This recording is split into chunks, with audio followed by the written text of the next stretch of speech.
نعرہ صلوات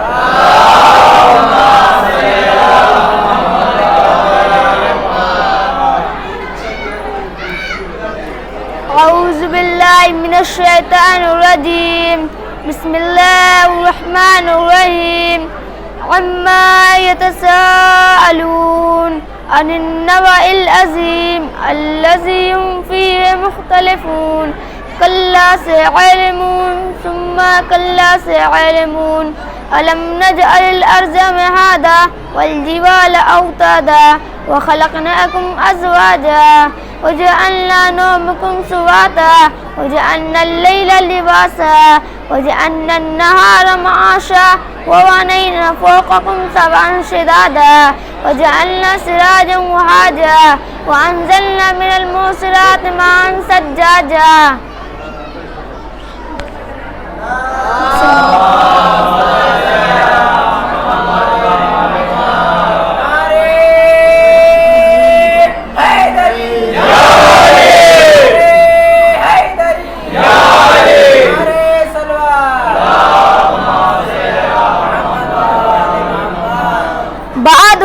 معجزہ اب رونما ہوتا نہیں، بہادری معجزہ اب رونما ہوتا نہیں، اتنی جلدی کوئی پتھر آئینہ ہوتا نہیں، سرحدوں کی قید سے آزاد ہے شہر ازاں، ملک احساسات کا جغرافیہ ہوتا نہیں. کربلا کے ہر مفسر کا قلم حیرت میں ہے، کربلا کے ہر مفسر کا قلم حیرت میں ہے، ایک ننھی سی ہنسی ترجمہ ہوتا نہیں، موت کی لذت بتاتی گر قاسم کی زباں، زندگی تجھ میں بھی کوئی ذائقہ ہوتا نہیں. کیا کہوں قدرت سے کیا رشتہ ابو طالب کا ہے، کیا کہوں قدرت سے کیا رشتہ ابو طالب کا ہے، سب کا جو قبلہ ہے وہ کعبہ ابو طالب کا ہے، اس کو کافر کہنے والے آ نہیں سکتے، ادھر کربلا سے خلد تک رقبہ ابو طالب کا ہے. نعرہ حیدری، نعرہ حیدری، نعرہ صلوات. روز عباس کب ہے روز شہ قریب، روز عباس کب ہے روز شہ کے قریب، سرحد اسلام پر پیرا ابو طالب کا ہے. یہ نگینہ دل ازدا میں جڑا لگتا ہے، یہ نگینہ دل ازدا میں جڑا لگتا ہے، عرش بصیر کے قدموں میں پڑا لگتا ہے. ام لیلا نے کہا عقیدت سے میرا باب، تیرا صغر میرے اکبر سے بڑا لگتا ہے.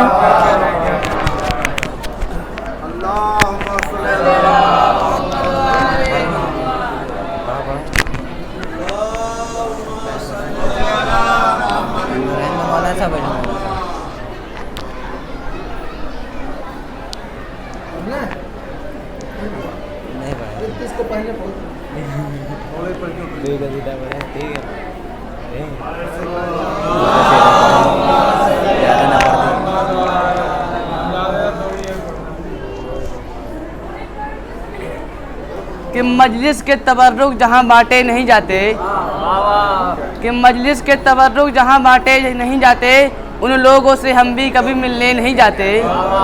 کہ مجلس کے تبرک جہاں بانٹے نہیں جاتے، ان لوگوں سے ہم بھی کبھی ملنے نہیں جاتے. اے منکر اقرار علی ان ولی اللہ، دہلیج نجف چومنے کتے نہیں جاتے.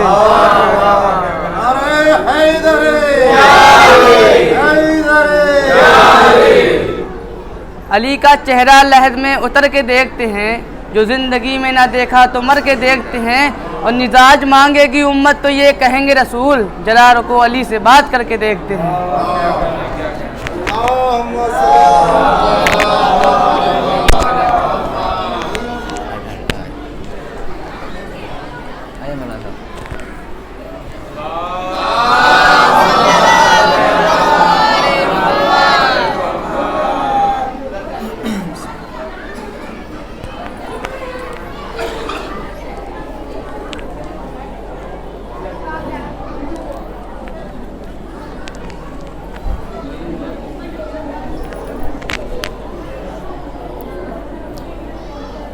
فاتحہ.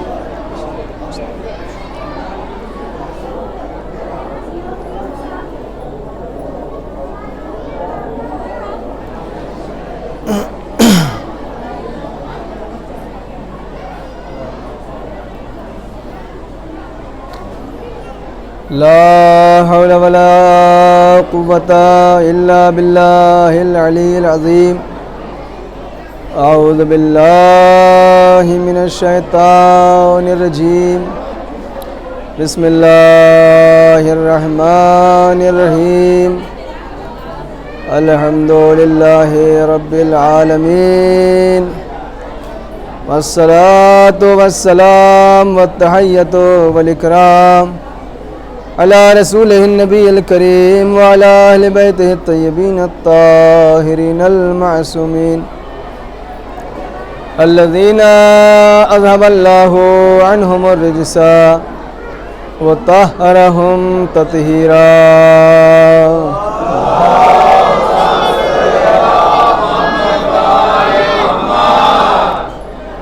ولعنة الدائمة الباقية على أعدائهم ومنكري فضائلهم وغاصبي حقوقهم أجمعين أما بعد فقد قال مولانا الإمام الحسين عليه السلام بسم الله الرحمن الرحيم إني لم أخرج أشرا ولا بطرا ولا ظالما ولا مفسدا إنما خرجت لطلب الإصلاح في أمة جدي أريد أن آمر بالمعروف وأنهى عن المنكر وأسير بسيرة جدي وأبي صلوات محمد.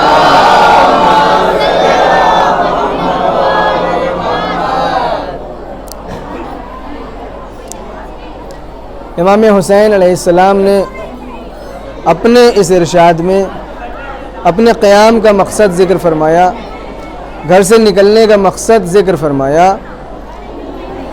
کہ میں ظلم و فساد کے لیے نہیں نکل رہا ہوں بلکہ نانا کی امت کی اصلاح کرنے کے لیے نکل رہا ہوں. یعنی برائیاں اتنی پھیل چکی ہیں معاشرے میں اور خرابیاں اتنی پیدا ہو چکی ہیں اس وقت کی حکومت میں، تو ان خرابیوں کو ٹھیک کرنا اور ان برائیوں کو ختم کرنا بغیر اٹھے اور بغیر قیام کیے ممکن نہیں ہے. میں یہ چاہتا ہوں کہ امر بالمعروف کروں، لوگوں کو اچھائیوں کا حکم دوں، اور یہ چاہتا ہوں کہ لوگوں کو برائیوں سے روکوں، اور یہ چاہتا ہوں کہ اپنے نانا اور اپنے بابا کی سیرت پر عمل کروں.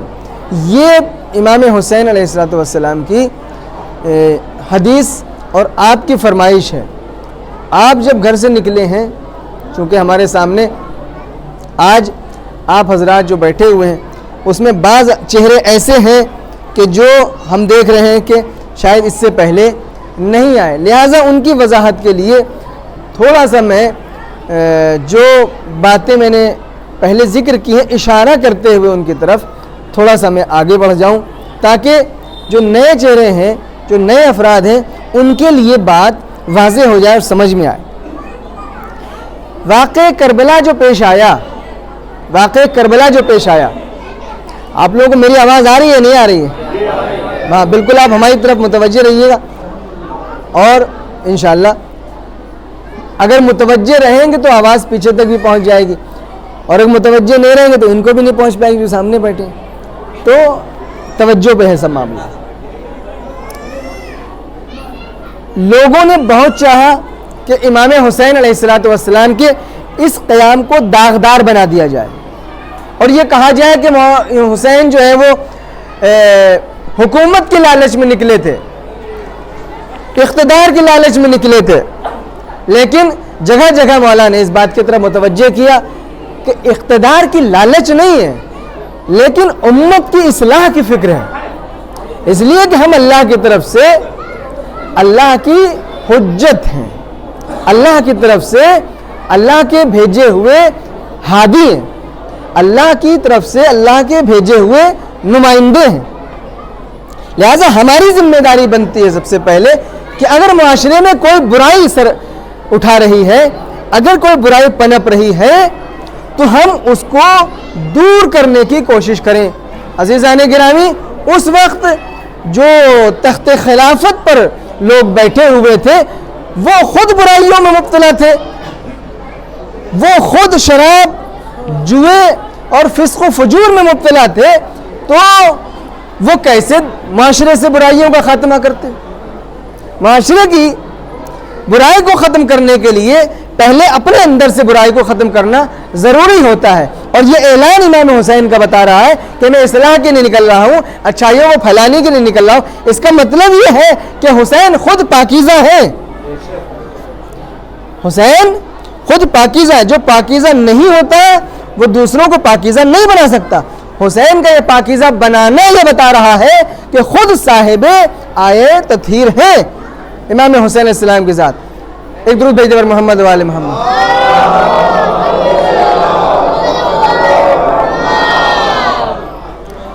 اور یہاں سے یہ بات بھی سمجھ میں آتی ہے کہ دیکھیں حسین نے اپنی پوری کوشش کی اور اس راہ میں شہید ہو گئے۔ حسین اس راہ میں شہید ہو گئے کہ نہیں ہوئے؟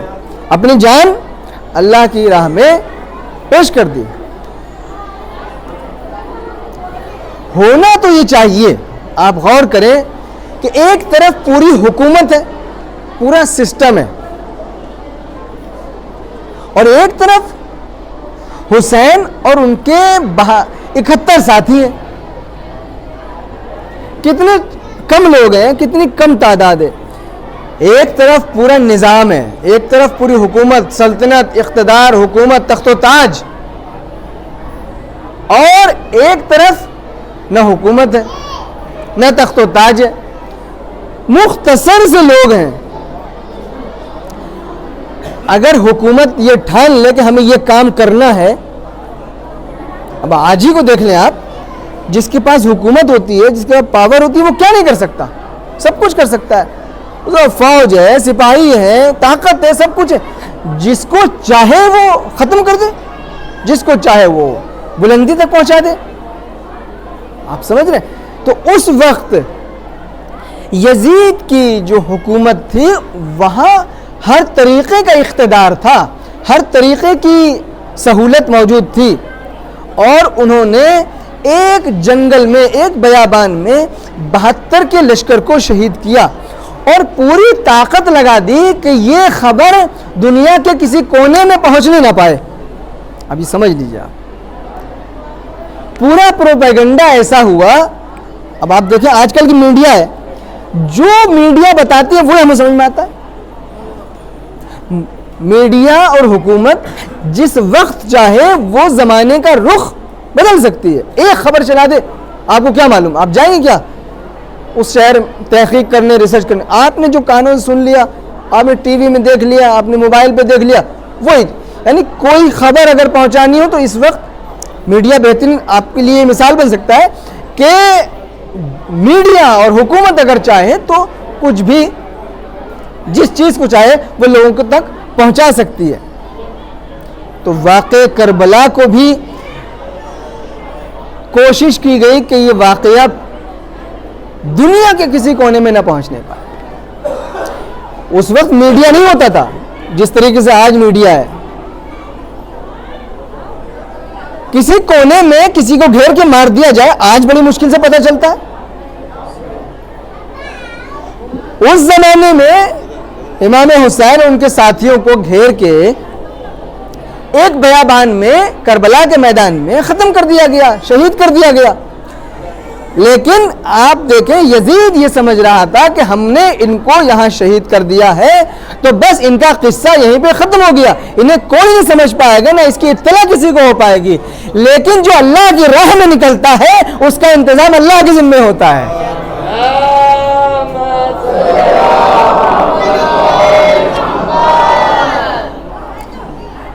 جو اللہ کی راہ میں نکلتا ہے اس کا انتظام اللہ کے ذمہ ہوتا ہے۔ اس نے کہا کہ میری راہ میں تم قدم اٹھا کے دیکھو، تمہیں باقی بنانا میرا کام ہے۔ لہذا چونکہ حسین نے اللہ کے حکم کو بچانے کی خاطر، اللہ کے پیغام کو بچانے کی خاطر قربانی دی، لہذا اللہ نے آواز دی کہ اب حکومتیں ختم ہو سکتی ہیں لیکن نام حسین ختم نہیں ہو سکتا۔ اب طاقتیں ختم ہو سکتی ہیں, اب اقتدار ختم ہو سکتے ہیں, تخت و تاج پورے زور لگا لیں کہ حسین کا ذکر کم ہو جائے, حسین کا ذکر مٹ جائے, لیکن یہ طاقتیں ختم ہو سکتی ہیں, لیکن حسین کا نام ختم نہیں ہو سکتا.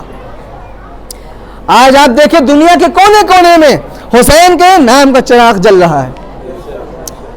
جہاں کے اوپر لاکھ لوگ ہیں حسین کے ماننے والے, وہاں کے اوپر بھی, اور جس جگہ صرف ایک گھر ہے حسین کے ماننے والے کا, وہاں کے اوپر بھی اس نے فرش عزا کو ایک چھوٹا سا عزا خانہ بنا کر کے حسین کی یاد کو زندہ کیا ہوا ہے.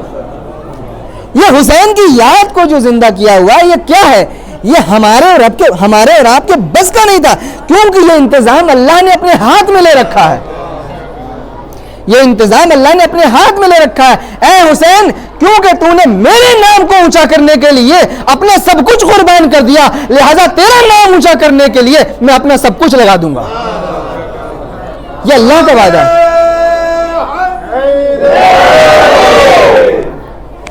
اور اب بات جب یہاں تک آ گئی تو آپ دیکھیں حسین کا جو کردار ہے اور حسین کے مقابلے میں جو کردار ہے, ان دو کرداروں کو پہچانیں.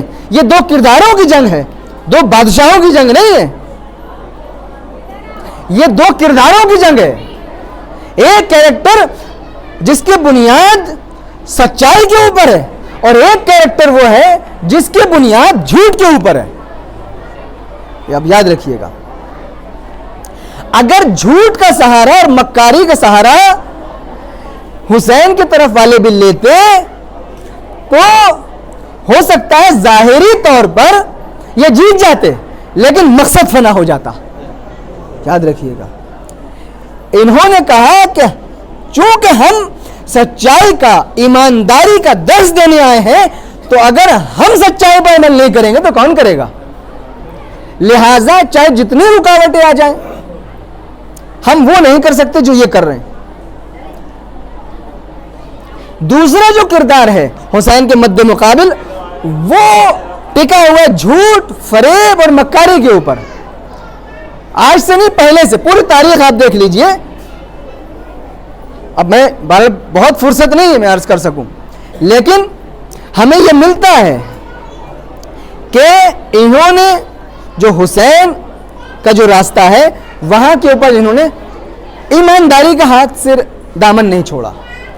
جو حسین کے ماننے والے تھے وہ بھی, اور جو حسین تھے وہ خود بھی, سب نے. اب میں آپ کو ایک دو مثالیں دیتا ہوں. جناب مسلم مولا امام حسین کے سفیر اور نمائندے بن کے کوفے گئے کہ نہیں؟ کس نے بھیجا؟ مولا حسین نے بھیجا کہ اے مسلم, اے میرے بھائی, تم کہاں جاؤ؟ کوفے چلے جاؤ. اور کوفے میں تم جانے کے بعد دیکھو وہاں کا ماحول کیسا ہے, کیونکہ کوفے سے خط آ رہے تھے مولا کے پاس کہ ہمارے پاس کوئی امام نہیں ہے, کوئی رہبر نہیں ہے, کوئی ہادی نہیں ہے, ہم آپ کے منتظر ہیں. بڑے سخت الفاظ ہیں کوفے والوں کے جو خط میں لکھے گئے کہ ہم روز محشر کیا منہ دکھائیں گے, ہم آپ کا دامن پکڑیں گے, اور یہ ہے اور وہ ہے, آپ کو یہاں آنا. تو امام وقت کی تو ذمہ داری بنتی ہے نا اب کہ وہ وہاں جائیں. تو وہ گئے, خود تو نہیں گئے, امام نے مسلم کو بھیجا کہ جاؤ. جناب مسلم کوفے پہنچے, اور کوفے پہنچنے کے بعد 18,000 لوگوں نے آپ کے ہاتھ پر بیعت کی ہے. کتنے لوگوں نے؟ 18,000 لوگوں نے, 18,000 کوفیوں نے جناب مسلم کے ہاتھ پر بیعت کی ہے. اور جب بیعت کر لی تو آپ نے امام حسین کو خط لکھ کے بھیج دیا کہ یہاں پر لوگ آپ کے منتظر ہیں, آپ تشریف لے آئیے. اب آپ دیکھیں میں بات کہنا چاہ رہا ہوں کہ انہوں نے جھوٹ اور مکاری کا سہارا نہیں لیا, لیکن حسین کے سامنے جو کردار ہے وہاں کے اوپر جگہ جگہ کے اوپر جھوٹ اور مکاری کا کردار آپ کو ملے گا, دھوکے کا, فریب کا کردار ملے گا. اب کوفے کی پوزیشن کیا ہے کہ کوفہ جناب مسلم کے قبضے میں تقریباً آ چکا ہے. ادھر خبر ملی ہے یزید کو کہ کوفہ تیرے ہاتھ سے نکل رہا ہے, یہاں کا جو گورنر ہے اس کے بس کا کچھ نہیں ہے, گورنر چینج کر دے. فوراً اس نے گورنر چینج کیا اور ابن زیاد کو بھیجا. ابن زیاد نہایت ہی سفاک, درندہ قسم کا انسان ہے, بہت ہی بے رحم انسان ہے, یہ ذہن میں رہے. اس نے کہا یہ جائے گا تو یہ سنبھال سکتا ہے. آیا ہے کوفے کے اندر. کوفے کے اندر جو لوگ منتظر ہیں وہ کس کے منتظر ہیں؟ امام حسین کے منتظر ہیں, اس لیے کہ 18,000 لوگوں نے جناب مسلم کے ہاتھ پر بیعت کر لی ہے. یہ سب انتظار کر رہے ہیں کہ جناب مسلم نے خط بھی لکھ دیا ہے, مولا آ رہے ہوں گے. تو اب انتظار, پورے کوفے کو انتظار کس کا ہے؟ کہ امام حسین آنے والے ہیں. ابن زیاد کو بھی یہ معلوم ہے کہ کوفے کے اندر کی پوزیشن کیا ہے. کوفے کے اندر کی جو حالت ہے وہ سب حسین کے منتظر ہیں. اگر وہ کوفے کے اندر داخل ہوتا ہے ابن زیاد کی شکل میں, یاد رکھیں آپ, آ جائیں آگے, آ جائیں آگے, آ جائیں آ جائیں آپ لوگ, اگر آگے جتنے آگے آ سکتے ہو آ جائیں, کوئی مسئلہ نہیں ہے.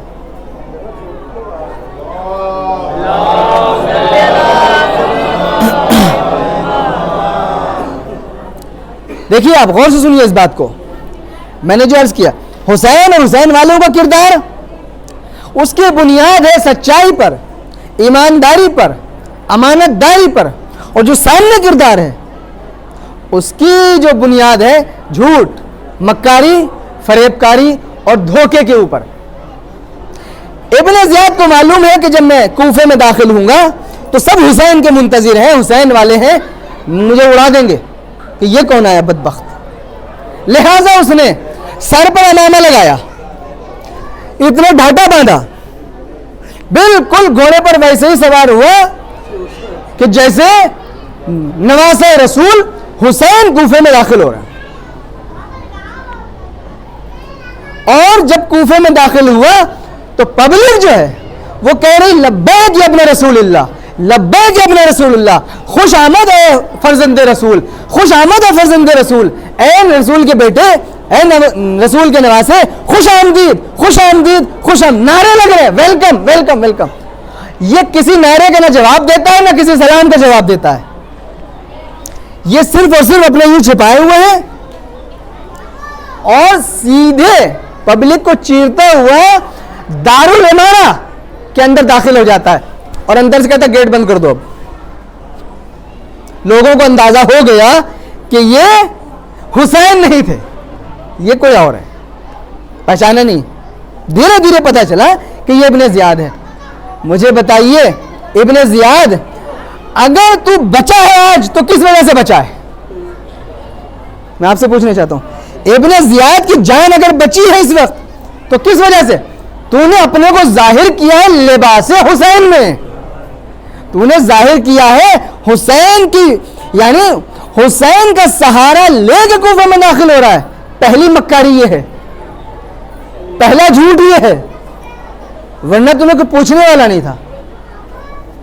پہلی جو کوفے کے اندر داخل ہی مکاری کے ساتھ ہو رہا ہے, داخل ہی فریب کے ساتھ ہو رہا ہے, جھوٹ کا سہارا لے کر کے.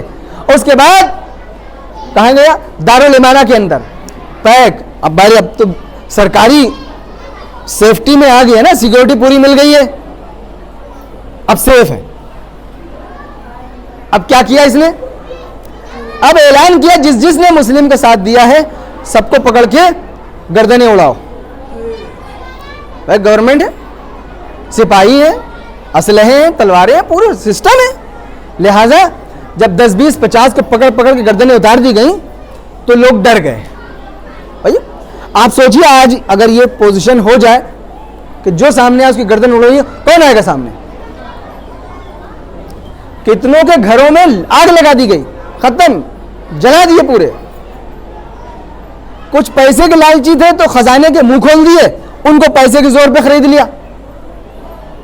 اب سمجھ لیجئے کہ دو کردار ہیں, ایک حسینی کردار ہے, ایک حسین کے مقابلے میں کردار ہے. ایک کی بنیاد سچائی پر ہے اور ایک کی بنیاد جھوٹ پر ہے. اب آپ دیکھیں جناب مسلم کو یہ احساس ہو گیا کہ اب میں تنہا ہوں. جناب مسلم کہاں ہیں؟ جناب ہانی کے گھر میں چھپے ہوئے ہیں. کہاں؟ جناب ہانی ابن عروہ جو بہت ہی مولا حسین کے بہت بڑے چاہنے والے تھے اور جناب ہانی کوفے میں بہت پاورفل آدمی تھے. یہ آپ سن لیجئے, بہت ہی پاورفل آدمی تھے, جیسے کوئی بہت ہی سرمایہ دار اور بہت ہی جیسے, چونکہ ان کا ایک قبیلہ تھا, قبیلے کے سردار تھے. ان کے گھر میں جناب ہانی کے گھر میں جناب مسلم ٹھہرے ہوئے ہیں. یعنی ایسا, اب میں بتاؤں گا کتنا بڑا قبیلہ تھا. اتنا بڑا قبیلہ تھا کہ ابن زیاد بھی خوف کھاتا تھا. حکومت وقت خوف کھاتی تھی اس قبیلے سے. وہ معمولی آدمی نہیں تھے جناب ہانی. جناب مسلم کوفے کے اندر جناب ہانی کے گھر میں پتہ کیسے چلا کہ جناب ہانی کے گھر میں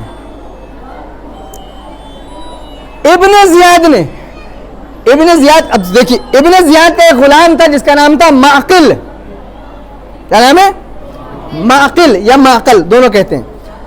اس معقل کو ابن زیاد نے 3000 دینار دیے. کتنے؟ 3000 سونے کے سکے, کہ یہ لو اور جا کے تم جناب مسلم کا پتہ لگاؤ. یہ معقل جو ہے اسے کوفے میں کوئی جانتا نہیں تھا. بھائی ابن زیاد کے ساتھ آیا باہر سے. اس نے کیا کیا, مسجد میں جا کر کے نمازیں پڑھنا شروع کی, لمبے لمبے سجدے کرنا شروع کیے, لمبے لمبے رکوع کرنا شروع کیے, تاکہ یہ پتہ چلے لوگوں کو کہ یہ بڑا علی اور حسین کا چاہنے والا ہے. تو یہاں سے ایک میسج یہ بھی مل گیا کہ حسین والے کبھی نماز نہیں چھوڑا کرتے. حسین والوں کی پہچان ہی نماز ہے, حسین والوں کی پہچان ہی اللہ کی عبادت ہے. خیر, دھیرے دھیرے اب یہ مسجد ہی میں رہ رہا ہے, زیادہ تر ٹائم اس کا مسجد میں گزر رہا ہے. یہ ڈھونڈ رہا ہے کہ کوئی جناب مسلم کا چاہنے والا, کہ پتہ چل جائے کسی طریقے سے. ایک مرتبہ جناب مسلم ابن اوسجہ, جو کربلا کے شہیدوں میں ایک ہیں, جناب مسلم ابن اوسجہ کوفے کے رہنے والے ہیں, مسجد میں حال جب یہ نماز پڑھنے آئے, روز دیکھ رہے ہیں اس کو, یہ بڑا عبادت والا آدمی ہے, یہ کہاں سے آ گیا یہاں, اس کو آج تک نہیں دیکھا ہم نے.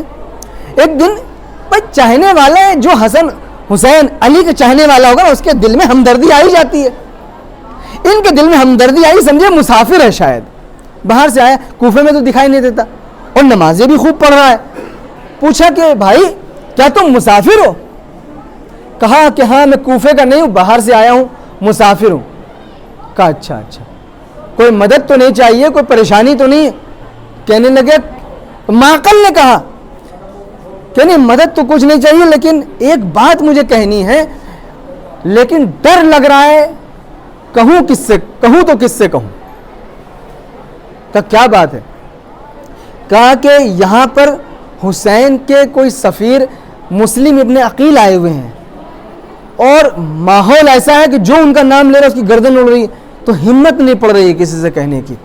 میں جناب مسلم ابن عقیل کا چاہنے والا ہوں, ان کا دوست ہوں, اور میرے پاس یہ 3000 درہم ہے, باہر سے آیا ہوں, میں چاہتا ہوں اپنے مولا اور اپنے آقا کی خدمت میں یہ رقم پیش کروں, لیکن مجھے یہ پتہ نہیں چل پا رہا ہے کہ مسلم ہیں کہاں.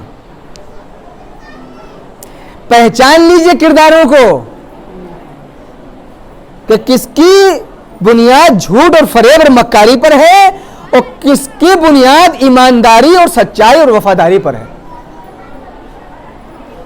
جناب مسلم ابن اوسجہ ایک لمحے کے لیے تھوڑا سا جھجکے, بتایا نہیں فوراً. انہوں نے کہا کہ اچھا خیر دیکھتے ہیں, اللہ مالک ہے, کچھ نہیں کہا. آ گئے, جناب مسلم کے پاس آئے, جناب ہانی کے پاس آئے, ان سے مشورہ کیا کہ ایسی بات ہے, ایک ایسا آدمی ہے جو آپ کا چاہنے والا ہے. اس کے بارے میں پوچھا ان لوگوں نے, کیسا ہے کیا, کہ نہیں نماز تو خوب پڑھ رہا ہے, ماشاءاللہ ٹھیک ٹھاک ہے. سمجھ رہے ہیں؟ تو خالی کسی کے کردار کو سمجھنے کے لیے کسی کی ظاہری عبادتوں پر نہ جائیے, ظاہر لمبے لمبے سجدوں پر نہ جائیے. حدیث میں بھی ہے کہ تم اگر یہ دیکھنا چاہتے ہو کہ یہ مومن ہے یا نہیں تو اس کے لمبے لمبے سجدے اور لمبے لمبے رکوع نہ دیکھو، بلکہ یہ دیکھو کہ لوگوں کے ساتھ معاملات میں کیسا ہے، اس کے یہاں امانت داری پائی جاتی ہے یا نہیں پائی جاتی، حدیث میں بھی ہے۔ عزیزان گرامی، اب کیا ہوتا ہے، انہوں نے کہا جناب مسلم اور جناب ہانی نے کہ چلو ٹھیک ہے، چیک کر لو، اپنے حساب سے مطمئن ہو تو لے آؤ۔ ایسا نہیں جناب مسلم کوئی دوراندیش آدمی نہیں تھے معاذ اللہ، نہیں، پورا حساب کتاب سے چل رہے تھے، لیکن ایک خاصیت تھی کہ ان کے یہاں مکر و فریب نہیں تھا۔ بس گئے وہاں کے اوپر، جناب مسلم ابن اوسجہ کہنے لگے ایسا ہے چلو ہم کوشش کرتے ہیں تمہیں جناب مسلم سے ملوانے کی۔ اپنے گھر لے کر کے آئے، پہلے 2-3 دن رکھا ہے، دیکھ رہے کتنی احتیاط کر رہے ہیں، اپنے گھر میں لے کے آئے، 2-3 دن رکھا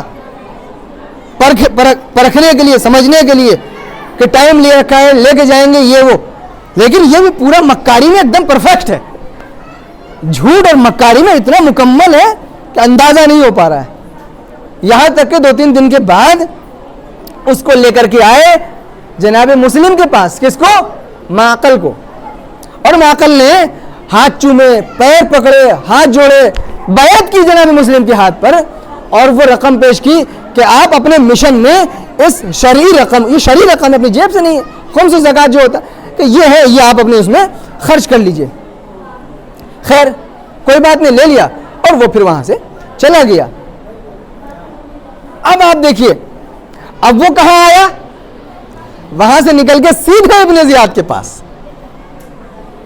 سیدھے ابن زیاد کے پاس، اور کہا جی میں نے پتہ لگا لیا، میں کامیاب ہو گیا ہے۔ کہاں ہے؟ کہا وہ جناب ہانی کے گھر میں ٹھہرے ہوئے ہیں۔ کہا اچھا جناب ہانی کے گھر میں؟ ابن زیاد نے قاصد کو بھیجا، جناب ہانی کو بلوا لیا کہ دربار میں آؤ۔ کیا کہہ کے بلایا کہ کوفے کے حالات کچھ خراب ہے، تمہیں ہم اس لیے بلا رہے ہیں کہ تم بڑے آدمی ہو، تمہاری بات لوگ سنتے ہیں، تو تم سے کچھ ڈسکس کرنا ہے، میٹنگ کرنی، میٹنگ، ہاں بات چیت کرنی ہے کچھ۔ مکاری، اب گنتے رہیے دونوں کرداروں کی جو پہچان ہے، وہ دیکھتے رہیے کہ قدم قدم پر مکاریاں ہیں، لیکن اہل بیت کا گھرانہ ایسا ہے کہ جو مکر و فریب سے پاک و پاکیزہ ہے، صدق و صفا کی راہ پہ چلنے والا ہے۔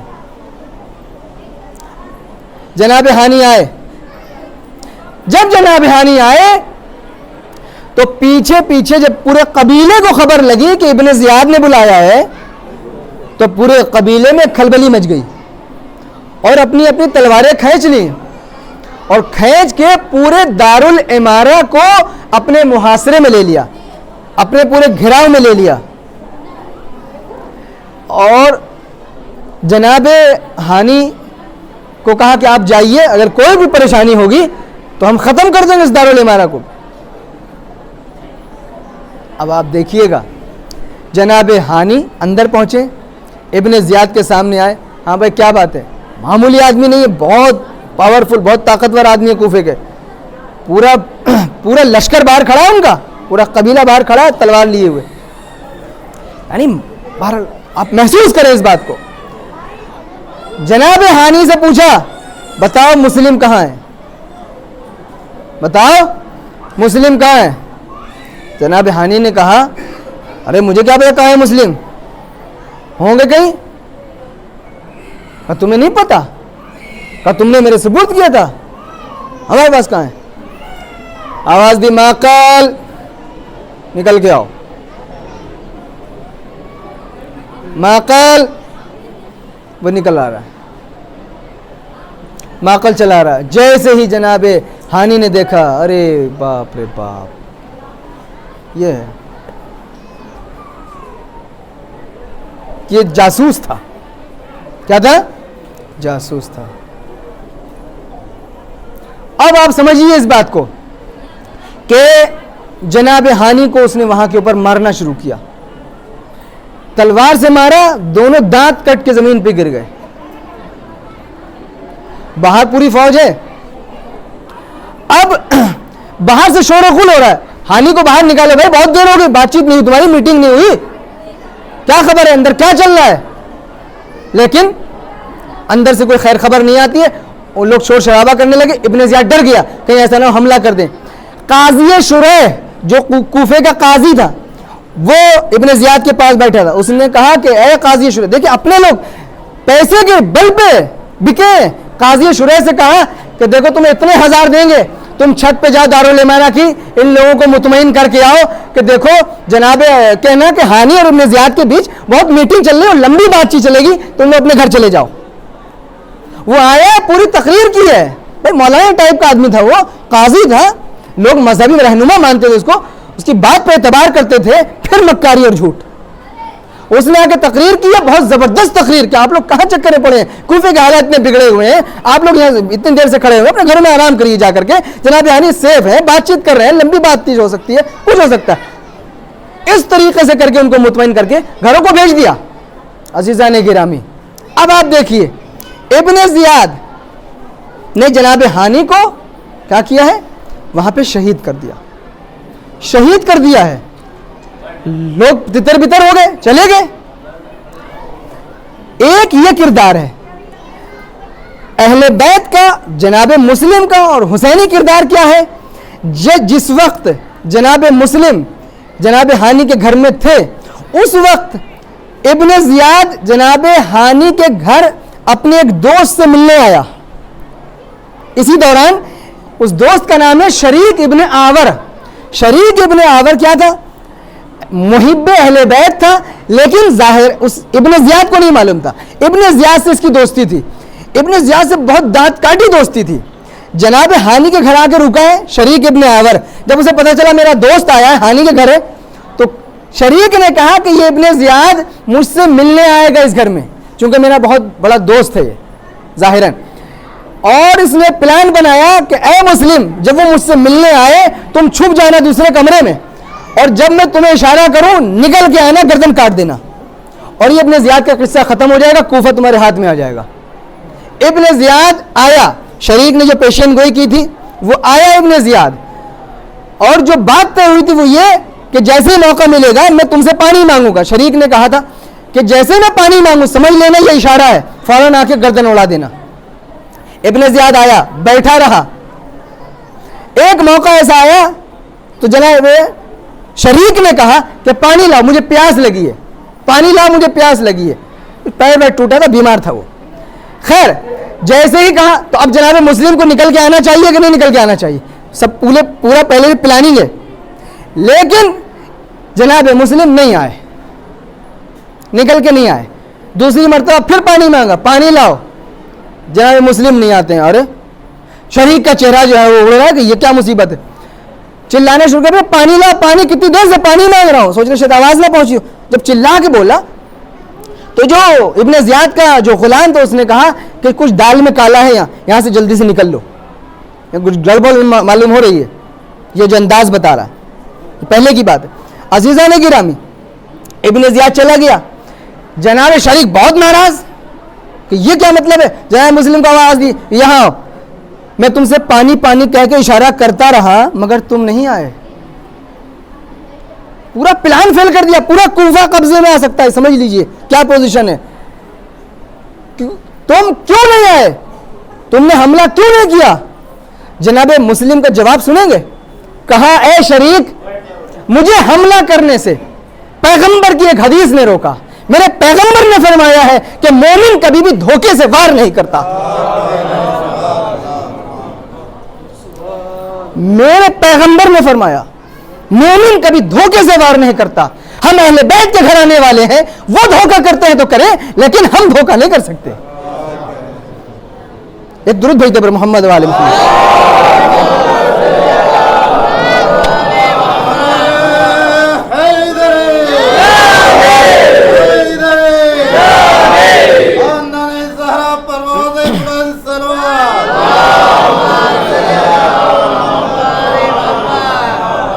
عزیزان کرام, یہ دو کرداروں کی جنگ ہے. پورا کوفہ قبضے میں آ جائے گا, حکومت پہ قابض ہو جائیں گے. ہے کوئی ایسا دنیا میں جس کو پورا اقتدار مل رہا ہو, موقع بھی مل رہا ہو اور وہ نہ کرے, صرف اس وجہ سے کہ دھوکہ دینا پڑے گا؟ یہاں تو دنیا چلی دھوکے پہ رہی ہے, لیکن اہل بیت کا گھرانہ یہ ہے کہ ان کی بنیاد سچائی پہ ٹکی ہوئی ہے. وہ یہ کہتے ہیں کہ اگر ہم سچ پہ عمل نہ کریں گے تو کون کرے گا دنیا میں؟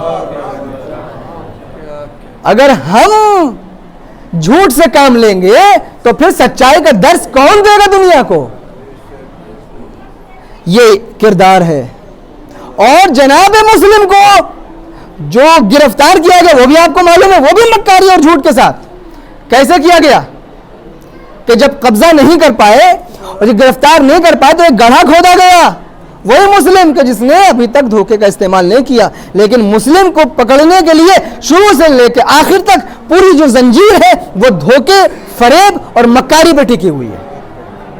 اللہ اللہ. بس عزیزان گرامی, آپ کی زحمت کو میں نے ختم کیا. یہ پورے حسینی کردار ہے, یہ پورا حسینی کردار ہے جو کربلا میں بھی ہے. انہوں نے کہا نہیں, ہم ہر کے لشکر کو پانی پلا دیں گے چاہے ہم پیاسے رہ جائیں. لہذا دشمن کا لشکر ہے اس وقت, پلا دیا پانی, خود پیاسے رہ گئے. یہ حسینی کردار ہے. علی نے بھی ایسا ہی کیا, قاتل کو اپنے ملزم کو شربت پلا دیا چاہے ہمیں ملے یا نہ ملے. کون ہے جو قاتل کو شربت پلائے گا عزیزان گرامی؟ لیکن کربلا میں اسی حسین کے بچے کو ایک قطرہ پانی کا نہ دیا گیا. 6 مہینے کا اصغر ہے, 6 مہینے کے علی اصغر ہے. کیا عمر ہوتی ہے, اور 3 دن کی بھوک اور پیاس ہے. اللہ اللہ. وہ جس نے دشمن کو سیراب کیا ہو, وہ جس نے قاتل کو پانی پلایا ہو, وہ آج اپنے ننھے اصغر کو ہاتھوں پر لے کے کہہ رہا ہے کہ تم, اس ننھے بچے نے تمہارا کیا بگاڑا ہے؟ اگر حسین تمہاری نگاہوں میں خطا وار ہے تو اس بچے نے تمہارا کیا بگاڑا ہے؟ آؤ اسے آ کے پانی پلا دو. لیکن اللہ اللہ, اللہ اللہ, کسی نے پانی نہیں پلایا. عزیزو, شب عاشور ہے, لہذا چاہتا ہوں شب عاشور کی جو مصیبتیں ہیں وہ میں پڑھ دوں آپ کی خدمت میں 2-4 منٹ. بہت مصاب ہوں گے آپ انشاءاللہ. عزیزان گرامی, شب عاشور یعنی وہ شب جو حسین کی زندگی کی آخری شب, جو علی اکبر کی جوانی کی آخری رات ہے, جو عباس کی زندگی کی آخری رات ہے, جو قاسم کی زندگی کی آخری رات ہے. یہ وہ شب ہے کہ جس کے بعد جب سحر ہوگی تو سہدانیوں کا سروں سے ردائیں چھینی جائیں گی. جب اگلا دن نمودار ہوگا تو خیمے جل چکے ہوں گے, بیبیوں کا پردہ چھن چکا ہوگا. اللہ اللہ. بس عزادارو, ملتا ہے شب عاشور. حسین مقتل کی طرف چلے, مقتل کی طرف چلے, اکیلے چلے. ابھی تو چاہنے والے موجود ہیں نا. ایک مرتبہ حسین کا ایک چاہنے والا ہے, اس نے دیکھا آقا اکیلے مقتل کی طرف جا رہے ہیں, کہیں ایسا نہ ہو کہ دشمن موقع لگا کے میرے مولا کو شہید کر دے. اس نے پیچھے پیچھے مولا کی حفاظت میں چلنا شروع کیا. یہ شب عاشور کا واقعہ. ہلال بن نافع, ہلال بن نافع نام ہے, مولا کے پیچھے پیچھے چلنے لگے. ایک مرتبہ کچھ دیر کے بعد حسین کو یہ احساس ہوا کہ شاید میرے پیچھے کوئی آ رہا ہے. اب جو مڑ کے دیکھا تو کیا دیکھا کہ ایک ساتھی ہے ہلال, آواز دی, اے ہلال میرے پیچھے کیوں چلے آ رہے ہو؟ آقا آقا, چاروں طرف دشمنوں کی فوج ہے, دشمنوں نے گھیر رکھا ہے, پتہ نہیں کوئی آپ کے اوپر حملہ نہ کر دے. میں احتیاطاً آپ کی حفاظت کی نیت سے چلا آ رہا ہوں. عرض کرنا ہلال, آج اپنے آقا کی حفاظت کر رہے ہو, ذرا عصر عاشور آ کے دیکھنا حسین پہ کتنے حملے ہوں گے. آ کے دیکھنا کتنے حملے ہوں گے. ارے زہرا کا لال یکا تنہا ہوگا, گھوڑے پہ ڈگمگا رہا ہوگا, کوئی تلوار سے مارے گا, کوئی تیر سے مارے گا, کوئی پتھروں سے مارے گا. اجرکم اللہ, خدا کو کسی غم میں نہ رلائے. بس ایک مرتبہ حسین نے آواز دی, اے ہلال تم آ ہی گئے ہو, آ جاؤ. کہاں ہاں مولا آ گیا. مقتل میں پہنچے. کہا ہلال یہ بتاؤ کیا تم دیکھنا چاہتے ہو کہ کل کون کہاں پہ شہید ہوگا؟ کہا ہاں مولا بتا دیجئے. ایک مرتبہ میرے مولا نے ایک ایک شہید کے بارے میں بتانا شروع کیا. اے ہلال دیکھو یہ جو جگہ ہے نا یہاں میرا اکبر سینے پہ برچھی کا پھل کھا کے گرے گا. اے ہلال یہاں میرے قاسم کا لاشا پامال کیا جائے گا. اے ہلال دیکھو یہ وہ جگہ ہے جہاں میرے بھیا عباس کے بازو کٹ کٹ کے گریں گے. اے ہلال یہ وہ جگہ ہے جہاں حبیب گریں گے, یہاں مسلم ابن اسجع گریں گے. ایک ایک شہید کے بارے میں حسین بتا رہے ہیں. لیکن ایک مرتبہ حسین نے دیکھا کہ ہلال ہے جو آپ کی بات کو غور سے نہیں سن رہے ہیں, کبھی دائیں دیکھتے کبھی بائیں دیکھتے. حسین نے کہا بس آزاد اور آپ کی زحمت کو تمام کیا. حسین نے آواز دی اے ہلال میں تمہیں بتا رہا ہوں میرا اکبر مارا جائے گا, میرا عباس مارا جائے گا, میرا قاسم مارا جائے گا, میرا حبیب مارا جائے گا, اور تم ہو کبھی دائیں دیکھتے ہو کبھی بائیں دیکھتے ہو, میری بات کیوں نہیں سنتے ہو؟ ایک مرتبہ ہاتھوں کو جوڑا. اے آقا میں آپ کی بات کیسے سنوں؟ جیسے ہی آپ بیان کرتے میرے کانوں میں ایک بی بی کے رونے کی آواز. ایک بی بی ہے جو مسلسل روتی ہے, ولدی ہائے میرا بچہ, ہائے میرا بچہ. اس نشیب سے آواز آ رہی اے ہلال تو نے نہ پہچانا, ارے یہ وہ جگہ ہے جہاں میں تیر کھا کے گروں گا. اسی نشیب سے یہ میری ماں فاطمہ زہرا ہے, یہ میری اماں فاطمہ ہے. جب سے میں نے مدینہ چھوڑا ہے میری ماں نے جنت البقیع چھوڑ دیا ہے. یہ میری ماں ہے, اس کی آغوش ہوگی, شمر کا کند خنجر ہوگا. یہی کہہ رہی ہائے میرا پیاسا بیٹا, ہائے میرا بیٹا حسین. انا للہ و انا الیہ راجعون. رضا بقضائه وتسلیما لامره سيعلم الذين ظلموا اي منقلب ينقلبون. ماتم حسین.